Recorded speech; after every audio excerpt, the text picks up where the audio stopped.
Hi everyone, welcome to my channel, The English Diaries. I'm Meenakshi Sharma, a teacher and your guide. Today I'm here with explanation of first lesson of the book Vistas of Standard 12th, and the name of the lesson is The Third Level, written by Jack Finney. Before proceeding to the explanation of the lesson, let me brief you about the writer.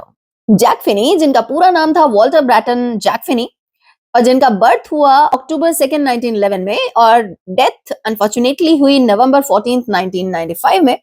ये एक American writer थे और इनके जो best known works थे वो science fiction और thrills पे बेस्ड थे। इसमें जो वर्क इंक्लूडेड हैं वो है body snatchers and time and again. इनकी जो थीम्स हैं वो जनरली थ्रू आउट इनके करियर वो फैसिनेशन था प्रीवियस टाइम पीरियड्स को लेके और टाइम ट्रैवल को लेके।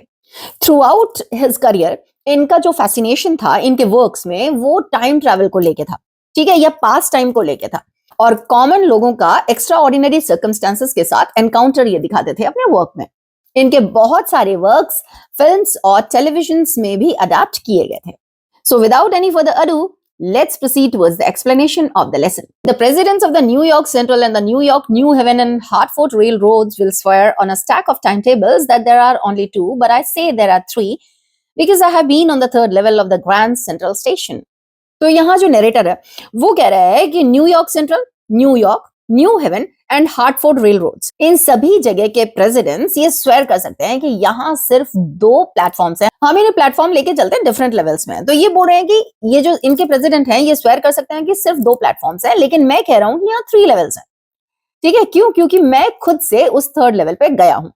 अब वो रीडर से कह रहा है कि ऐसा नहीं कि मैंने ऑब्वियस स्टेप्स नहीं लिए हैं, मैंने ऑब्वियस स्टेप्स लिए हैं। Yes, I have taken the obvious step. I talked to a psychiatrist friend of mine, among others. I told him about the third level at Grand Central Station and he said it was a waking dream wish fulfillment.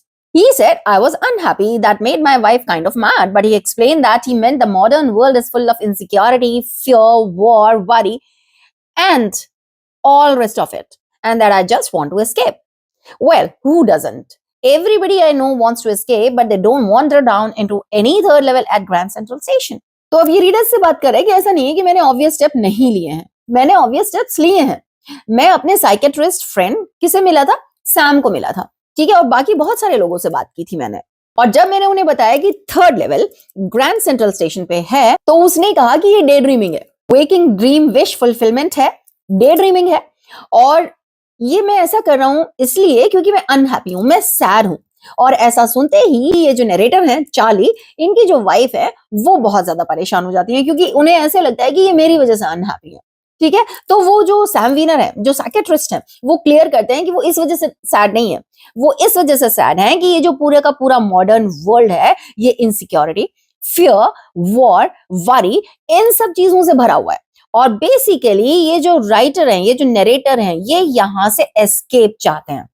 अब ये जो Charlie है ये बोल रहा है कि और कौन नहीं चाहता है एस्केप? सारी दुनिया तो चाहती है कि इन सारी इनसिक्योरिटी से, फियर से, वॉर से हमारा पीछा छूट जाए, we should get rid of it. लेकिन सब तो थर्ड लेवल पे नहीं पहुंचते, मैं ही क्यों थर्ड लेवल पे पहुंचाऊं? Okay, meantime let me tell you, थोड़ा सा कैरेक्टर बता देती हूँ मैं। ये जो चार्ली है ये नरेटर है और ये थोड़े से डे ड्रीमर है, ठीक है। वाई? ये डे ड्रीमर क्यों है? क्योंकि ये एस्केप चाहते हैं। बेटा ये कीवर्ड्स हैं आंसर्स लिखने के लिए। ये डे ड्रीमर है, ये एस्केप चाह रहे हैं, ठीक है, he is seeking escape from fear, war, worry, insecurity of modern world, ठीक है। ये जो इनकी वाइफ है ये थोड़ी प्रैक्टिकल है, ये डे ड्रीमर नहीं है, ये प्रैक्टिकल है, ये रैशनल है, राइट। और ये जो थर्ड कैरेक्टर है सैम वीनर, ये साइकियाट्रिस्ट है, फ्रेंड हैं चार्ली के, और ये ट्रीट करते हैं उन लोगों को जिनके साथ थोड़ा सा मेंटल इशू होता है। अब ये जो चार्ली हैं इन्हें कह रहे हैं सैम वीनर कि ये हेलुसिनेट कर रहे हैं about third level, but that's the reason, he said, and my friends all agreed, everything points to it, they claimed. My stamp collecting for example, that's temporary refuge from reality. Well, maybe, but my grandfather didn't need any refuge from reality. Things were pretty nice and peaceful in his days, from all I hear, and he started my collection. It's a nice collection too. लेकिन इसके बावजूद ये जो Sam Wiener था उसने claim किया कि नहीं, यही एक वजह है क्योंकि मैं एस्केप चाहता हूं और इसीलिए मैं हेल्यूसिनेट कर रहा हूं। और फिर वो एग्जाम्पल बता रहा है कि ये जो मेरा स्टैम्प कलेक्टिंग का जो हॉबी है, इस हैबिट को बोलते हैं फाइलेटली, ठीक है। तो ये जो बोल रहे हैं कि ये जो स्टैम्प कलेक्शन का जो मेरा हैबिट है ना, ये टेम्परेरी रिफ्यूज है। Refuge means escape. ये देखो, refuge means escape, shelter, protection. तो ये सेल्फ प्रोटेक्शन है।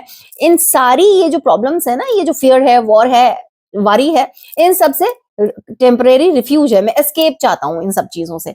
लेकिन फिर ये बोल रहा है चार्ली कि मेरे जो ग्रैंडपा हैं उन्हें भी तो शौक था ये जो स्टैम्प कलेक्शन का था, और उन्हें तो किसी चीज से रिफ्यूज नहीं चाहिए था। क्यों? क्योंकि उन दिनों जो लाइफ थी वो तो बहुत पीसफुल थी, वहां तो कोई वरी थी ही नहीं, एकदम काम था, एकदम पीस था। ठीक है, तो क्यों फिर उन्होंने स्टैम्प कलेक्शन स्टार्ट किया?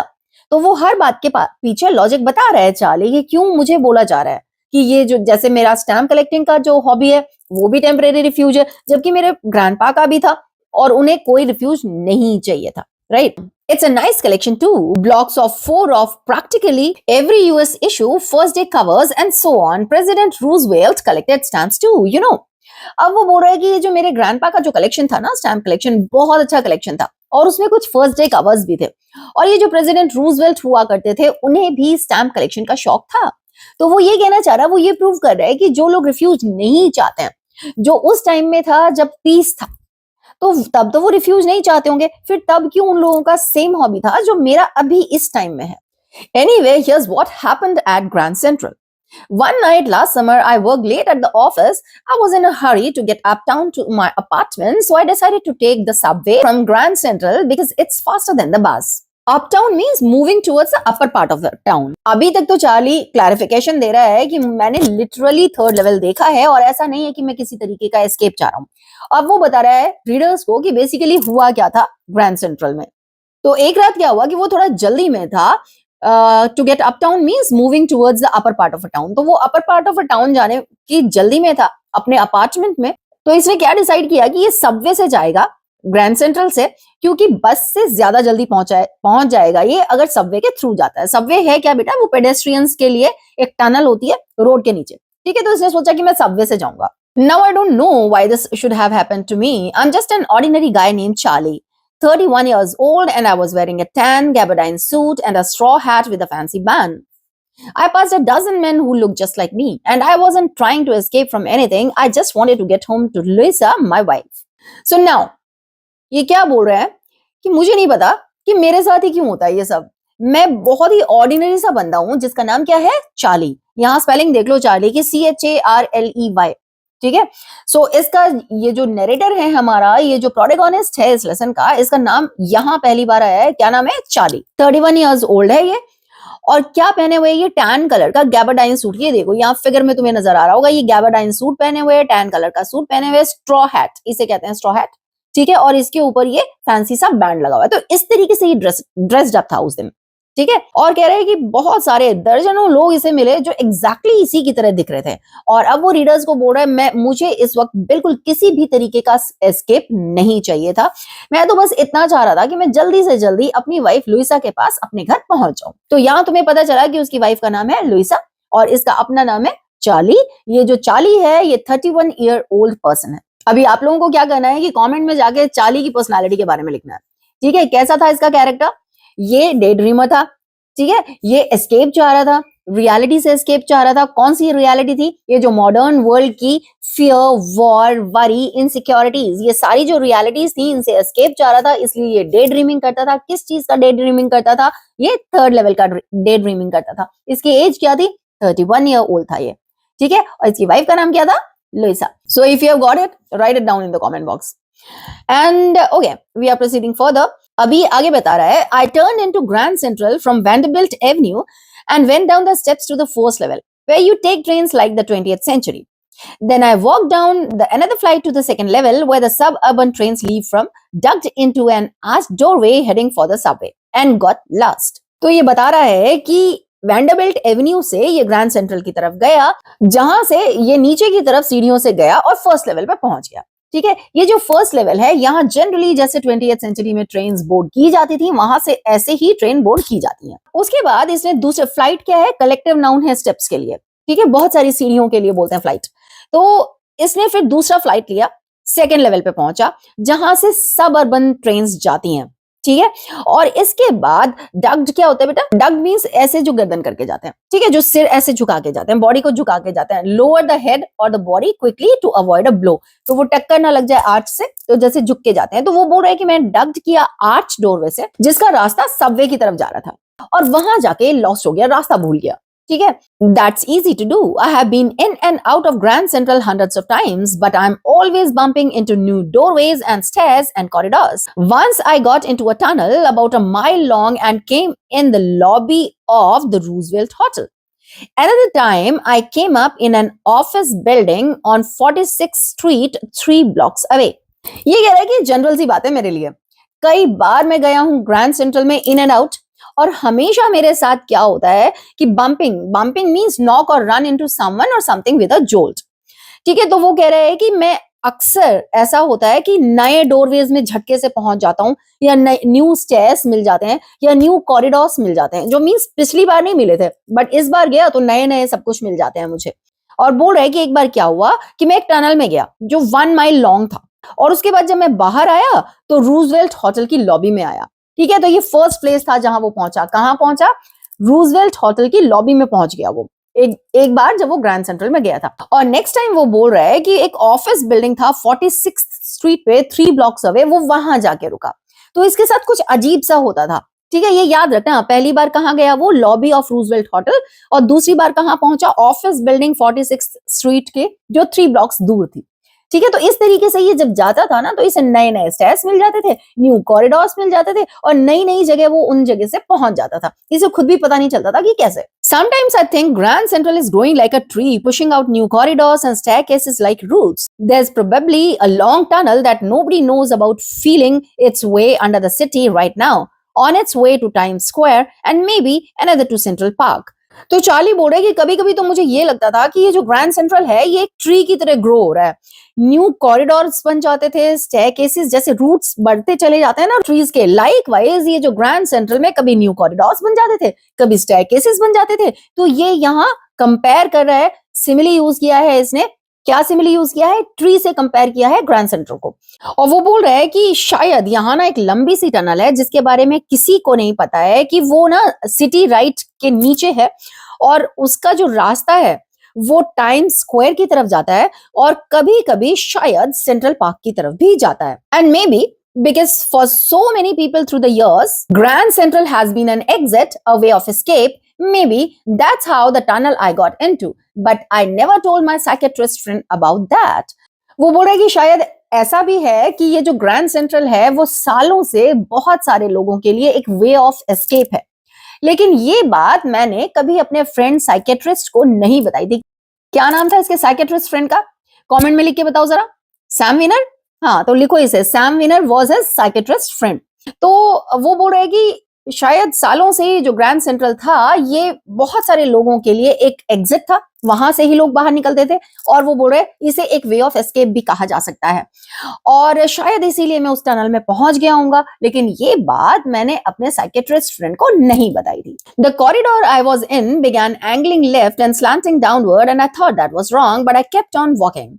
बोल रहा है कि ये जो कॉरिडोर है इसमें इसने चलना स्टार्ट किया और इसने लेफ्ट की तरफ टर्न किया, ठीक है। और वहां इसने देखा कि वो जो रास्ता है वो स्लोपी है डाउनवर्ड्स, और इसे लगा कि कुछ तो गड़बड़ है, लेकिन इसने कंटिन्यू किया चलना, right. All I could hear was the empty sound of my own footsteps and I didn't pass a soul. अब वहां उस रास्ते पे उसे कुछ भी सुनाई नहीं दे रहा था, कंप्लीट साइलेंस था, उसे अपने ही फुटस्टेप्स की आवाज आ रही थी बस। और वो कह रहा है कि सोल यहाँ मींस ह्यूमन बीइंग, तो वो बोल रहा है एक भी ह्यूमन बीइंग वहां नहीं था, right? So he was completely alone there. Then I heard that sort of hollow roar ahead that means open space and people talking.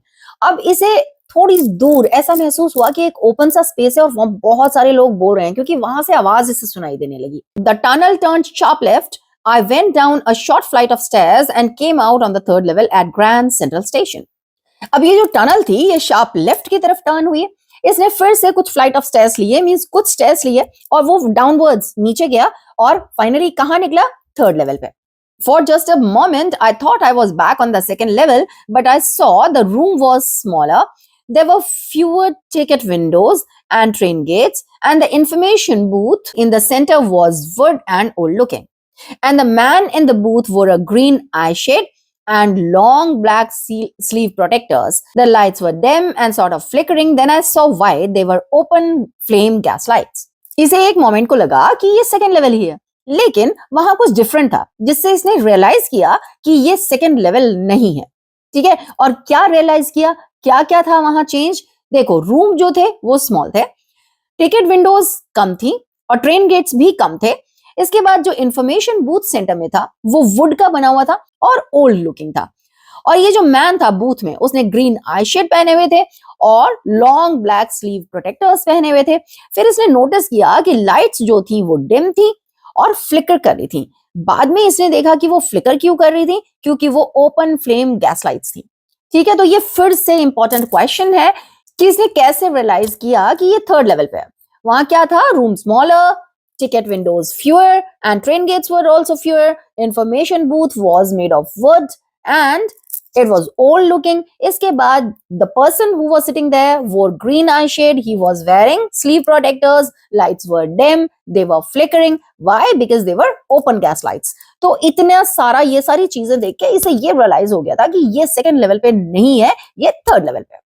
There were brass spittoons on the floor, and across the station, a glint of light caught my eye. A man was pulling a gold watch from his vest pocket. He snapped open the cover, glanced at his watch, and frowned. He wore a derby hat, a black four-button suit with tiny lapels, and he had a big black handlebar mustache. ये जो spittoons होते हैं, ये क्या होते हैं? ये earthenware होते हैं, funnel shaped होते हैं. It is used to spit. ठीक है, तो वो वहां रखे हुए थे और वो ब्रास के बने हुए थे। और फिर इसका जो ध्यान गया वो एक फ्लैश ऑफ लाइट पे गया, जहां एक बंदा अपनी गोल्ड वॉच उसने निकाली वेस्ट पॉकेट से। फिर उसने कवर खोला और अपनी वॉच देखा और थोड़ा सा वो डिस्टर्ब हुआ, फ्राउंड हुआ। इसने क्या पहना हुआ था? डर्बी हैट पहना हुआ था, ब्लैक 4 बटन सूट टाइनी लेपल्स के साथ पहने हुए थे और उसकी हैंडल बार मॉस्टेच थी। ये देखो, ये बंदा, ये जो है ना, ये डर्बी हैट है और ये 4 बटन सूट है, इसके साथ कुछ टाइनी लेपल्स जो लगा लेते हैं साथ में वो, और ये जो मॉस्टेच है इसे बोलते हैं हैंडल बार मॉस्टेच। ठीक है, तो ये इस तरीके की पर्सनालिटी थी उस बंदे की, और ये गोल्ड वॉच निकाल रहा था अपनी वेस्ट पॉकेट से, right. Then I looked around and saw that everyone in the station was dressed like 1890 something. अभी ये देखो, 1890 यानी कि 19th सेंचुरी की ये बात कर रहा है। तो ये बोल रहा है कि वहां हर बंदा इसने देखा कि ऑलमोस्ट वैसे ही ड्रेस्ड अप था जैसे लोग 1890 में ड्रेसअप हुआ करते थे। तो इससे ये पता चलता है, इसे ये हल्का हल्का एहसास हो रहा था कि इसने शायद टाइम ट्रेवल किया है। ठीक है, तो ये किसी और एरा में आ गया है और वहां लोगों ने उसी तरीके के ड्रेसेस पहने हुए, क्योंकि ये पास्ट में पहुंच गया है। I never saw so many beards, sideburns and fancy mustaches in my life.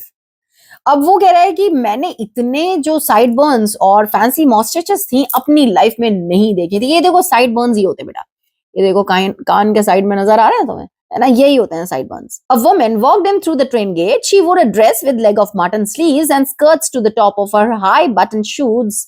Back of her, out on the tracks, I caught a glimpse of a locomotive, a very small Currier and Ives locomotive with a funnel-shaped stack, and then I knew.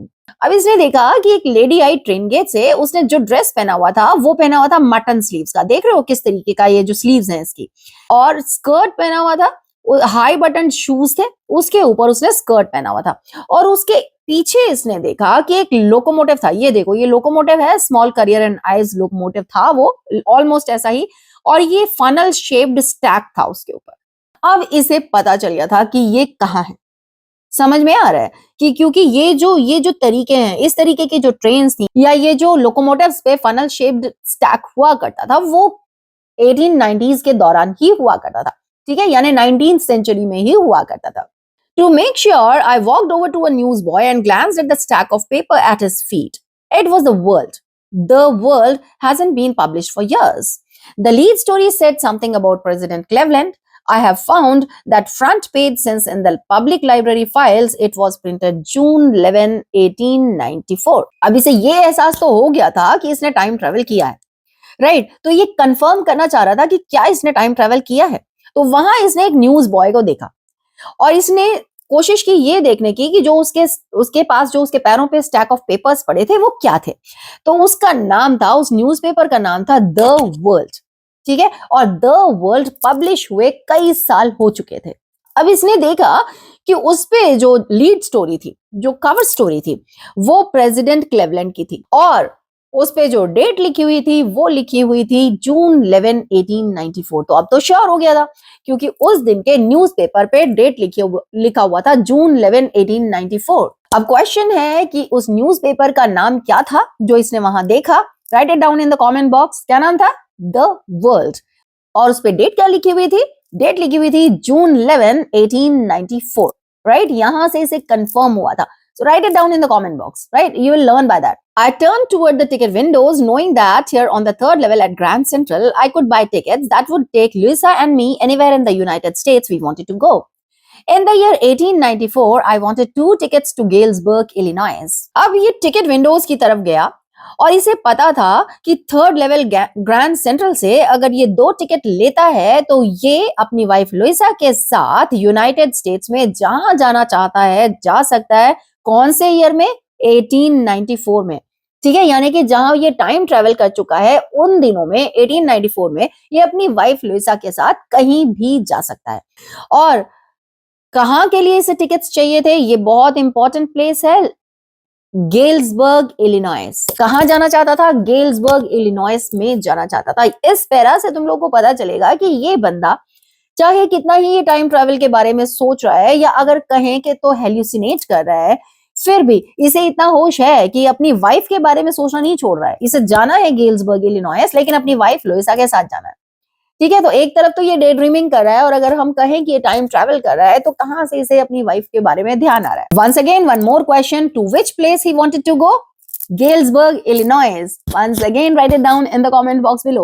Have you ever been there? It's a wonderful town still with big old frame houses, huge lawns, tremendous trees whose branches meet overhead and roof the streets. अब ये readers से पूछ रहा है कि कभी गए हो गेल्सबर्ग इलिनॉइस? बहुत ही खूबसूरत टाउन है ये आज भी।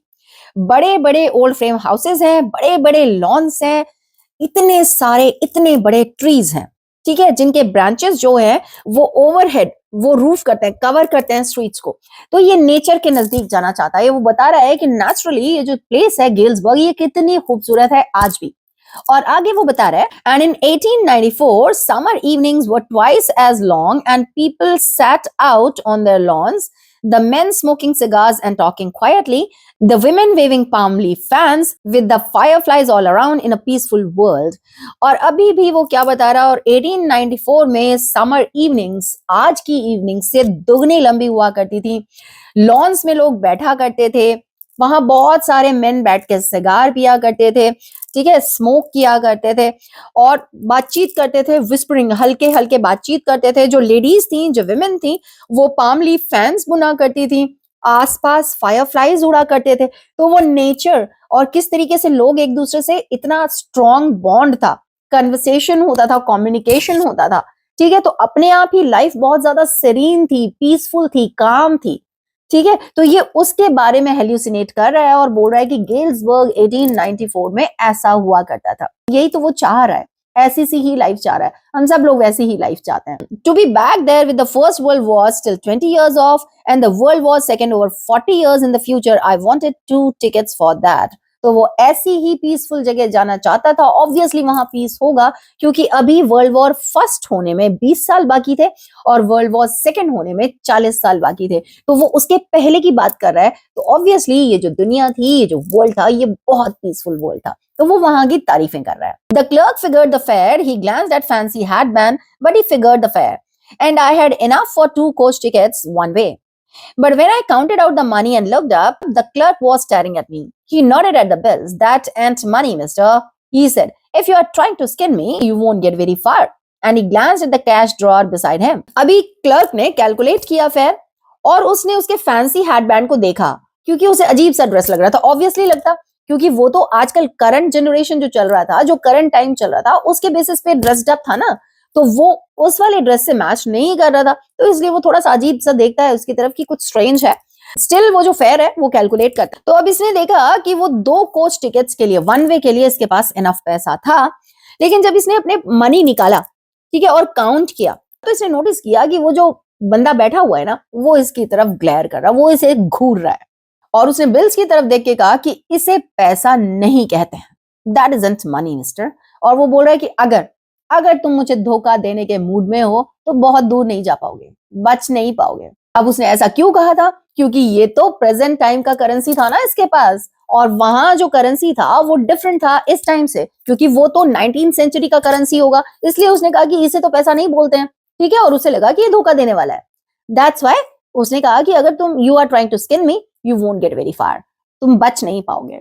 और उसके बाद वो अपने कैश ड्रॉअर में देखता है जो उसके साइड में था। Of course, the money was old style bills, half again as big as the money we use nowadays and different looking. और जब चार्ली ने देखा तो हाँ, वो ओल्ड स्टाइल बिल्स थे, जो आजकल की मनी इतनी बड़ी थी उसका हाफ था और डिफरेंट लुकिंग थे।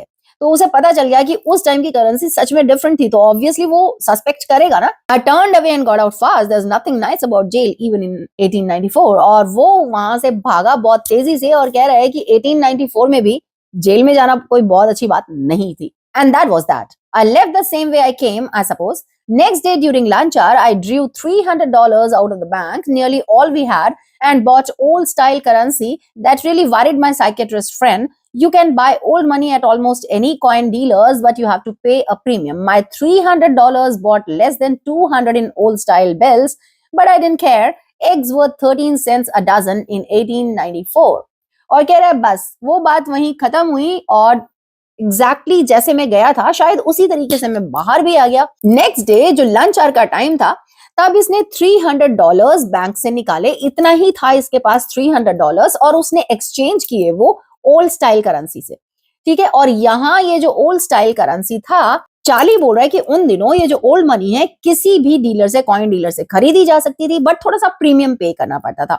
तो $300 के अगेंस्ट इसे $200 से थोड़ा सा कम मनी मिला था ओल्ड स्टाइल करेंसी में, लेकिन इसे कोई फर्क नहीं पड़ता था क्योंकि उन दिनों बहुत सस्ता था। जैसा ये बता रहा है कि एग्स का रेट क्या था, 13 सेंट्स अ डजन 1894 में। तो इसे कोई फर्क नहीं पड़ता था कि अगर वो लॉस भी हुआ है, मींस अबाउट $100 का लॉस हुआ था इसे, तो उससे कोई फर्क नहीं पड़ता क्योंकि उन दिनों बहुत सस्ता था, तो उसका काम चल जाता easily. But I have never again found the corridor that leads to the third level at Grand Central Station, although I have tried often enough.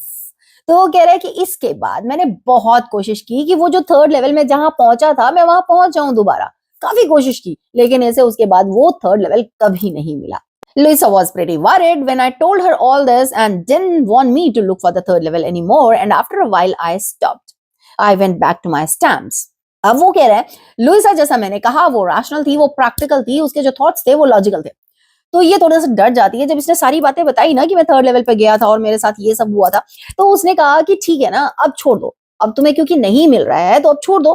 तो इसने छोड़ भी दिया और अब ये फिर से अपनी जो स्टैम्प कलेक्टिंग की हॉबी थी उसी में लग गया था। But now we are both looking every weekend because now we have proof that the third level is still there. My friend Sam Wiener disappeared.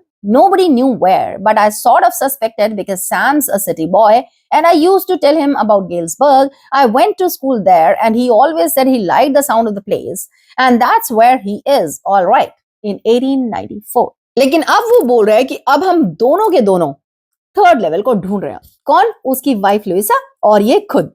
क्यों? क्योंकि इसका जो फ्रेंड था ना वो डिसअपियर हो गया, अचानक डिसअपियर हो गया, वैनिश हो गया, पता ही नहीं चला कि कहां चला गया, किसी को नहीं पता था।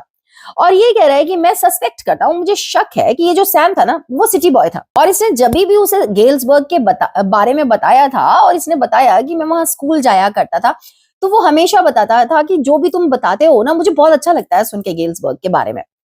और उसे लग रहा है कि शायद ये जो सैम विनर है ये गेल्सबर्ग में ही है और उसी ईयर में है 1894 में। तो समझ रहे हो यहाँ पे कि वो इलाज करते करते, ट्रीट करते करते वो खुद ही, वो जो सैम विनर है वो इतना ज्यादा मेंटली स्ट्रेस्ड था, इतना ज्यादा प्रेशर में था कि वो खुद भी एस्केप करके कहां पहुंच गया था, गेल्सबर्ग में पहुंच गया था, टाइम ट्रेवल करने लगा था, ऐसा चार्ली बोल रहा है। Because one night fussing with my stamp collection, I found, well, do you know what a first cover is? अब वो बोल रहे हैं कि एक रात की बात है, मैं अपने स्टैम्प कलेक्शन में लगा हुआ था और मुझे मिला, और तब ये पूछा है, शुरू में लेसन के स्टार्टिंग में मैंने बताया था फर्स्ट कवर, अब ये बोल रहा है कि फर्स्ट कवर होता क्या है। तो यहाँ लेसन में ही बताया है कि फर्स्ट कवर क्या होता है। When a new stamp is issued, stamp collectors buy some and use them to mail envelopes to themselves on very first day of sale, and the postmark proves the date. The envelope is called a first day cover. They are never open. You just put blank paper in the envelope. First day cover क्या होता है कि जब भी कोई new stamp issue होता था तो स्टैम्प कलेक्टर्स कुछ वो जो स्टैम्प्स थे वो खरीद लेते थे, फिर उन्हें एनवलप्स पे लगा के खुद को ही मेल कर देते थे very first day of sale में, और पोस्ट मार्क्स जो है वो डेट प्रूव कर देता था। तो यानी फर्स्ट डे में ही ये लोग स्टैम्प खरीद लेते थे और वही एनवलप को हम फर्स्ट डे कवर कहते हैं। वो जो फर्स्ट डे कवर था वो कभी खोला नहीं जाता था। क्यों? क्योंकि उसके अंदर ब्लैंक पेपर डाला जाता था, तो खोलने का तो कोई सेंस ही नहीं था। ठीक है, that night among my oldest first day covers I found one that shouldn't have been there. और उस रात उसके जो ओल्डेस्ट फर्स्ट डे कवर्स थे उसे एक ऐसा फर्स्ट डे कवर मिला जो उसे वहां नहीं मिलना चाहिए था, but there it was. But howsoever वो वहां था। It was there because someone had mailed it to my grandfather at his home in Galesburg. वो वहां इसलिए था क्योंकि किसी ने मेरे ग्रैंडफादर को गेल्सबर्ग में वो मेल किया था, यानी कि अभी रिसेंटली मेल किया होगा, जिसने टाइम ट्रैवल किया था। That's what the address on the envelope said, and it had been there since July 1894. The postmark showed that. Yet I didn't remember it at all. अब उस envelope पे जो address था वो इसके ग्रैंडफादर का था। इससे इसे पता चला कि किसी ने इसके ग्रैंडफादर को ये मेल किया था, और वहां जो वो फर्स्ट डे कवर था वो किस डेट से था? जुलाई 1894 से। पोस्ट मार्क से पता चल रहा था वो डेट, जैसा बताया कि किस तरीके से पता चलता है। लेकिन वो कह रहा है कि मुझे याद नहीं है कि इससे पहले मैंने ये फर्स्ट डे कवर यहाँ कभी देखा था। The stamp was a 6-cent dull brown with a picture of President Garfield. Naturally, when the envelope came to Granddad in the mail, it went right into his collection and stayed there till I took it out and opened it. अब ये जो stamp था वो 6 Saint का था, डल brown colour का था, और उसपे जो पिक्चर था वो प्रेसिडेंट गारफील्ड का था। ये जो एनवेलप था वो ग्रैंडडैड के मेल में आया और उनके कलेक्शन में अपने आप ही चला गया, तब तक जब तक चार्ली ने उसे निकाला नहीं और ओपन नहीं किया। जबकि ये ओपन किए नहीं जाते थे, फिर भी इसे चार्ली ने ओपन किया। और मैंने क्या बताया था कि फर्स्ट डे कवर में जो पेपर होता है वो ब्लैंक होता था, लेकिन इस एनवेलप में ये पेपर ब्लैंक नहीं था। इसमें क्या लिखा हुआ था? इसमें लिखा हुआ था, Charlie, I got to wishing that you were right, then I got to believing you were right, and Charlie it's true, I found the third level, I have been here 2 weeks. अभी उसमें लिखा था, Charlie के लिए था ये letter, और उसने कहा कि मुझे उम्मीद है कि तुम सही होगे, और उसके बाद मुझे बिलीव होता चला गया कि तुम सही थे, और चार्ली वो सच में सही था जो भी तुमने बताया था। वो किसके बारे में बोल रहा है? गेल्सबर्ग के बारे में बोल रहा है, और बोल रहा है कि और मुझे फाइनली थर्ड लेवल मिल गया है, मैं पिछले 2 वीक से यही हूं। And right now down the streets at the dailies someone is playing a piano and they are all out on the front porch singing Seeing Nellie Home, and I'm invited over for lemonade. Come on back, Charlie and Lisa. Keep looking till you find the third level. It's worth it, believe me. और इसमें आगे क्या लिखा हुआ था कि ये वहां 2 वीक से है, और अभी इस वक्त ये जो डाउन स्ट्रीट पे डेलीज में ये वहां बैठा हुआ है, कोई पियानो प्ले कर रहा है, सब लोग फ्रंट पोर्च पे एक सॉन्ग सिंग कर रहे हैं। कौन सा? सीइंग नेली होम। और इसे इनवाइट किया गया है लेमनेड पे, और वो बोल रहा है चार्ली और लेसा को कि प्लीज आ जाओ, और ये वर्थ इट है, ढूंढते रहो ये थर्ड लेवल, क्योंकि इसे ढूंढना वर्थ इट है। ठीक है, वो कह रहा है भरोसा करो मेरा, यहाँ आओगे तो खुश हो जाओगे। और नीचे उस पे सिग्नेचर था सैम का। At the stamp and coin store I go to, I found out that Sam bought $800 worth of old style currency. और जब ये वहां जहाँ जो कॉइन स्टोर था ना, जहां ये लोग एक्सचेंज करते थे करेंसी, वहां जब ये गया तो इसे पता चला कि सैम ने $800 खरीदे थे ओल्ड स्टाइल करेंसी के। और वो कह रहे हैं कि इस हिसाब से उसने वहां लिटिल हे बिजनेस खोला होगा, हे फीड एंड ग्रेन बिजनेस खोला होगा। और उसने हमेशा से कहा था कि वो चाहता है ये hay feed and grain business खोलना, and he certainly can't go back to his old business. और वो कह रहा है ओल्ड बिजनेस क्या, साइकेट्रिस्ट का बिजनेस तो वहां नहीं चलता ना। ये 1894 की बात है, जहां ऑलरेडी सब पीसफुल था, तो वहां मेंटल स्ट्रेस था ही नहीं, तो साइकेट्रिस्ट की जरूरत थी ही नहीं, तो ऑब्वियसली इसका ये बिजनेस वहां नहीं चलता। तो इसने वहां जो बिजनेस खोला था, जो वो हमेशा से चाहता था, वो कौन सा बिजनेस था? hay, feed and grain business. But not in Galesburg, Illinois in 1894, his old business. Why? Sam was my psychiatrist. और वो कह रहा है कि हाँ, सेम बिजनेस, वही जो साइकेट्रिस्ट का बिजनेस था 1894 में जरूरत ही नहीं थी, वही मेरा फ्रेंड जो यहाँ साइकेट्रिस्ट था मेरा, वहां उसने बिजनेस खोला था। तो इस तरीके से यहाँ लेसन खत्म होता है। बेसिकली ये ओपन एंडेड है लेसन। इसमें तुम कह सकते हो कि वो हेल्यूसिनेट कर रहा था, बेसिकली इनके आंसर्स यही होते हैं कि वो हेल्यूसिनेट ही कर रहा था। और ये जो सैम विनर जो खुद से साइकेट्रिस्ट था, वो खुद भी इतने ज्यादा प्रेशर में था कि उसने भी हेल्यूसिनेशन स्टार्ट कर दिया था, राइट? सो ऑलमोस्ट पूरे लेसन में वो ही दिया हुआ है. So this is how we have come to the end of the lesson. If you find this explanation helpful, don't forget to like, subscribe and share. I'll soon catch you up with explanation of the next lesson. Till then, keep studying, keep learning. Thank you. Grateful.